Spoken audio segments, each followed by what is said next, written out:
함께 보실 말씀은 이사야 9장 1절에서 7절까지의 말씀입니다. 전에 고통받던 자들에게는 흑암이 없으리로다.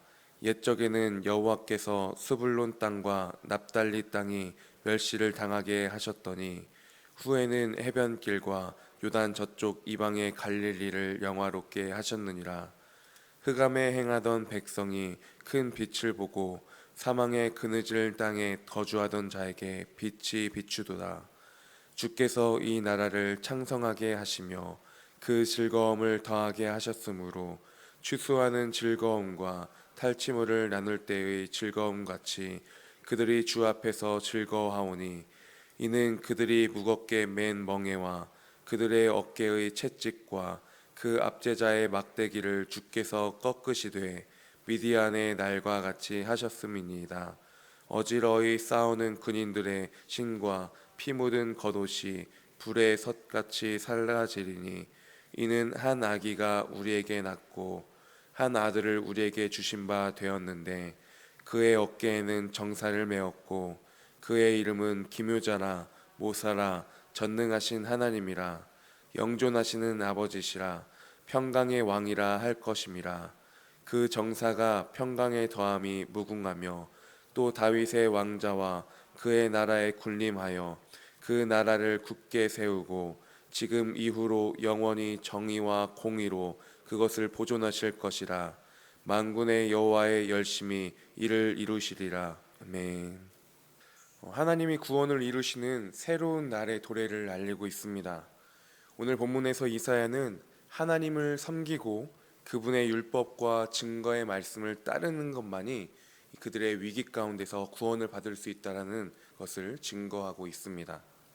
1절에 전에 고통받던 자들에게는 흑암이 없으리로다. 옛적에는 여호와께서 스불론 땅과 납달리 땅이 멸시를 당하게 하셨더니 라고 말씀합니다. 아수르의 현재 이들이 직면하고 있는 상황들을 설명하고 있는 것이죠. 아수르의 정복은 스불론과 납달리 지역에서 시작이 되었습니다. 이곳은 풍성한 농경 지역이었고 메소포타미아와 이 이집트를 잇는 중요한 요지였습니다.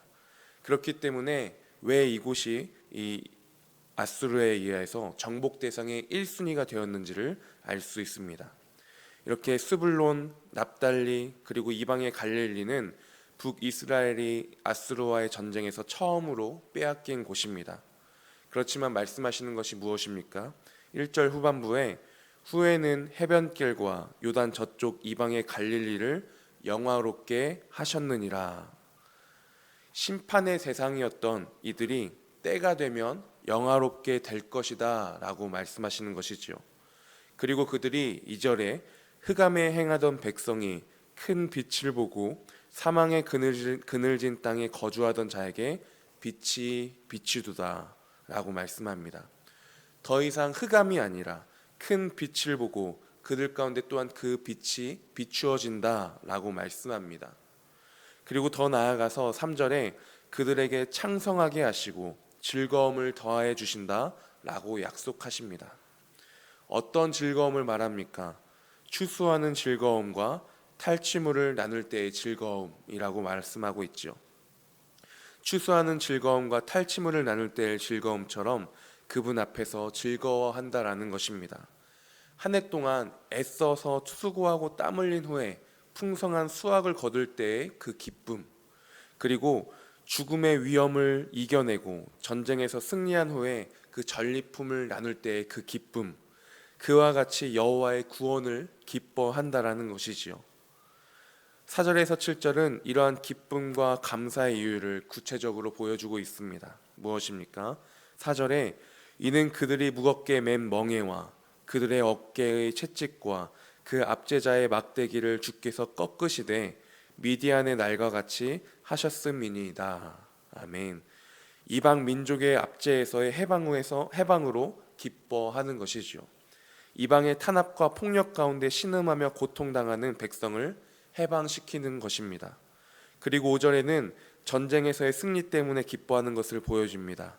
이방 압제에서 해방되고 백성이 다시는 전쟁에 휩쓸리지 않고 이제는 평화롭게 살아가게 됩니다. 그리고 마지막으로 또 다른 기쁨의 내용을 이야기합니다. 6절입니다. 이는 한 아기가 우리에게 낳고 한 아들을 우리에게 주신 바 되었는데 그의 어깨에는 정사를 메었고 그의 이름은 기묘자라 모사라 전능하신 하나님이라 영존하시는 아버지라 평강의 왕이라 할 것임이라.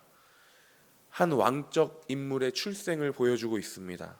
이 인물의 어깨 위에 그 통치권이 놓여지게 됩니다. 이것은 여호와께서 다윗에게 주신 약속의 성취를 의미합니다. 여호와를 버리고 아수르를 선택한 이 아하스 왕이었지만 그럼에도 불구하고 이 태어날 아이에 의해 극복될 것을 이야기합니다. 아하스는 여호와를 버리고 아수르를 또 세상의 권력을 다른 무엇을 의지했을 수 있어도 이 아이는 여호와께 의지하는 통치자가 될 것이라는 것입니다. 그리고 이 태어날 아이에게 하나님의 지혜를 가진 놀라운 조언자이시고 전능하신 하나님이시고 영존하시는 아버지이시고 평강의 왕이시며 만군의 주님께서 열심히 이제부터 영원히 공평과 정의로 그 나라를 굳게 세울 것이다 라고 하며 마치는 오늘의 본문 이사야 9장 1절에서 7절까지의 본문인 것입니다. 저는 이러한 본문 속에서 우리의 통치자 되시는 하나님의 모습을 보았습니다. 아하스 왕이나 그 어느 왕이 아니라 평화의 나라를 통치하실 왕을 보내신 하나님이십니다. 그리고 그분은 성육신 하신 하나님이시지요. 기묘자, 모사, 전능하신 하나님, 영존하시는 아버지, 평강의 왕.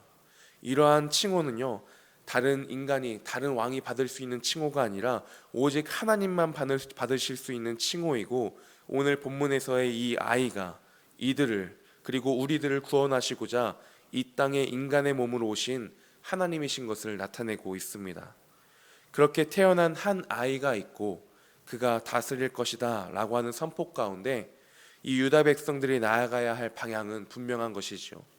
그들의 중심 가운데 다른 통치자를 따르는 삶이 아니라, 다른 것을 두려워하며 나아가는 것이 아니라, 다른 것을 의지하며 나아가는 것이 아니라 놀라운 조언자 되시며 전능하신 하나님, 어제나 오늘이나 내일이나 우리와 함께 하시며 다스리시는 영존하신 하나님, 그리고 평강의 하나님, 우리는 그분의 백성으로서 그 나라를 세울 것이다 라는 분명하신 약속 앞에 우리 또한 나의 삶의 통치자 그 여호와 하나님이십니다 라는 고백과 순종의 삶으로 나아가야 할 줄 믿습니다. 그 가운데 그가 회복시키시고 그가 구원하실 것입니다. 그 흑암의 땅 가운데서 그가 빛을 비춰주실 것입니다. 그 삶을 오늘 이 땅 가운데서도 하나님을 향한 사랑과 믿음 가운데 누리며 나아갈 수 있는 우리의 삶이 되기를 소망합니다.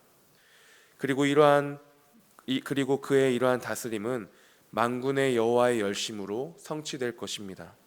하나님의 뜻 가운데 보내심을 받은 한 아이, 예수 그리스도를 의미하지요. 인간의 모습으로 오신 하나님이십니다. 그분은 우리가 이해할 수 없는 놀라운 구원을 계획하시고 그 계획을 온전히 이루시는 전능하신 분이십니다.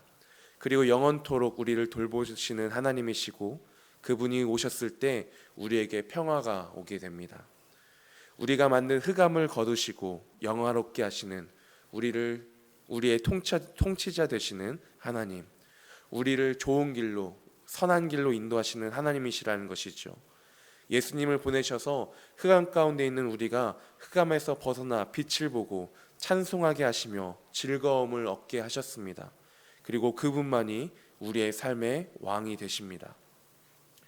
나의 이 흑암에서 건지시는 빛 되신 주님께서 영화의 날을, 해방의 날을 주실 것을 기대하며 하나님의 다스림 가운데 오늘 하루의 삶의 그 작은 부분까지도 맡기며 의뢰하며 신뢰하며 나아갈 수 있는 오늘 하루의 삶 되기를 소망합니다. 또한 그 가운데 추수하는 즐거움과 탈취물을 나눌 때의 그 즐거움처럼 기뻐함과 감사함이 넘치는 그 삶을 살아갈 수 있는 우리의 삶이 되기를 소망합니다. 이 시간 함께 기도하실 때, 주님, 짙은 어둠 속에서 빛을 찾지 못하고 절망 가운데 살아가고 있는 우리들의 모습은 아닙니까? 그렇지만 그 가운데 구원의 빛을 비춰주시는 주님, 우리의 구원자 되시는 주님, 오늘 하루도 주를 신뢰하며 주님의 통치를 받으며 나아갈 수 있는 복된 하루가 되게 하여 주시옵소서 고백하며, 또한 하나님의 통치 가운데 나의 오늘의 삶의 어떠한 모습 가운데서도 추수하는 즐거움과 탈취물을 나눌 때의 즐거움으로 나아갈 수 있는 그 은혜를 허락하여 주시옵소서. 우리가 그 고백을 가지고 함께 기도하시겠습니다.